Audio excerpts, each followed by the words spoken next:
সামনে বেশ কিছু file, কর্মতৎপর BCB president Aminul Islam বুলবুল। বিসিবি নির্বাচন, বিপিএল সহ বেশ কিছু এজেন্ডা নিয়ে সিলেটের এক 5 তারকা হোটেলে বসেছে বাংলাদেশ ক্রিকেট বোর্ড বিসিবির জরুরি বোর্ড মিটিং।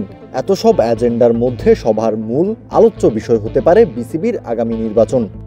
ইতোমধ্যে জাতীয় দলের সাবেক ক্রিকেটার তামিম ইকবাল ঘোষণা দিয়েছেন আগামী বিসিবি নির্বাচনে অংশ নেবেন তিনি। সব মিলিয়ে নির্বাচন নিয়ে বেশ সরগরম ক্রিকেট পাড়া। ধারণা করা হচ্ছে সভা থেকেই আসতে পারে আগামী নির্বাচনের রোডম্যাপ। নির্বাচন কমিশন গঠনের পাশাপাশি কবে নাগাদ তফসিল ঘোষণা করা হবে এসব নিয়ে বিস্তর আলাপ হতে পারে এই সভাতেই।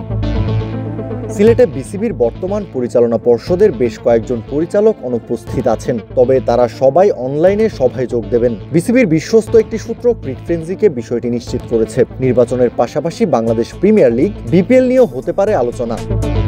এখন যে কোনো ব্র্যান্ডের পুরাতন এসি বদলে নতুন ওয়ালটন এসিতে উপভোগ করুন 25% ছাড়। গত জুলাইয়ে বিপিএল এর জন্য ইভেন্ট ম্যানেজমেন্ট প্রতিষ্ঠান নিয়োগ দেওয়ার কথা জানায় বিসিবি।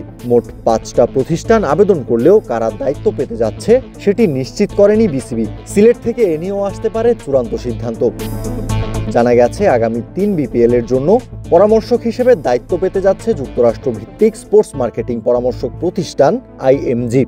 লম্বা সময় আইপিএলে কাজ করার অভিজ্ঞতা থাকায় তাদের বেছে নিয়েছে বিসিবি। এছাড়া বিপিএল কবে শুরু হবে এবং ড্রাফট কবে সেই সিদ্ধান্ত আসতে পারে সিলেটে অনুষ্ঠিত হওয়া বোর্ড সভা থেকে।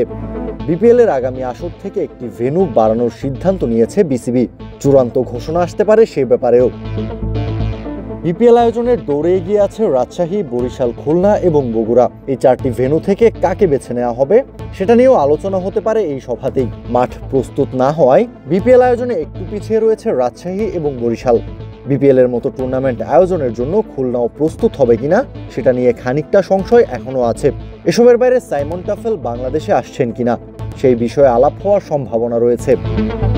বিসিবির এই সভা থেকেই টাইগারদের নতুন পাওয়ার হিটিং কোচ জুলিয়ান রস উডের মেয়াদ বাড়ার সিদ্ধান্ত আসতে পারে আগামী অক্টোবরে ওয়েস্ট ইন্ডিজ সিরিজের ভেন্যু নিয়েও। কাউসার শান্ত, ক্রিকফ্রেন্সি।